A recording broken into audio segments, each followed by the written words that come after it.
歡迎收睇趕人不想去睇眼科嘅科，等我話俾大家知，究竟有冇中伏啊？好多人都唔知啊，原來長時間戴框搞到眼底缺氧啦，直假眼睫毛成日捽眼都會引起乾眼症噶。就係嚟做呢個乾眼 SPA 啦。羅湖口岸其實5分鐘呢就可以直接上到嚟呢個愛康健醫院啦。佢哋嘅眼科就喺新禮景。講私家醫院真係等到頸都長埋都仲未睇到啊！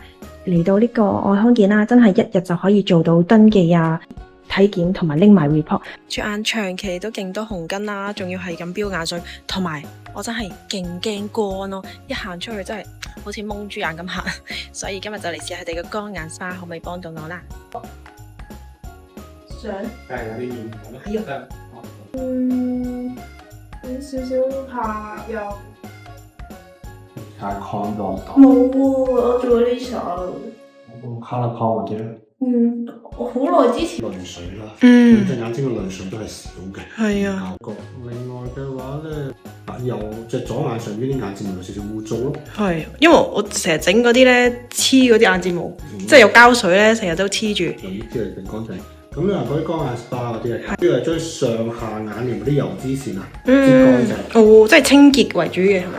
咁呢個乾眼 SPA 首先就蒸10分鐘眼先，等眼簾嗰啲位置啦，用個 steam 打開翻啲毛孔，從而令佢清潔。過程暖粒粒咁樣，冇任何嘅唔舒服。第二步就係敷中草藥凍嘅 eye mask， 涼浸浸超好聞。我想講呢張梳化真係舒服到我想瞓覺。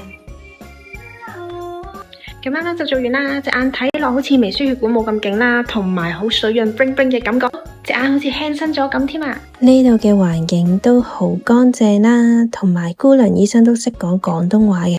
除咗乾眼問題，其他眼睛症狀都可以嚟呢度睇下啦。白內障啊 keep 住見到超多香港人都嚟呢度睇啊，仲配埋副眼鏡先走添。除咗眼科咧，佢哋仲有呢啲影像科啊、中醫啊，同埋好多其他唔同嘅項目都可以一次過做晒。就喺羅湖商業城嘅斜對面就見到。如果你覺得自己都有乾眼症嘅問題嘅話，就快啲去預約佢哋個乾眼 SPA 啦。下次見啦，拜拜。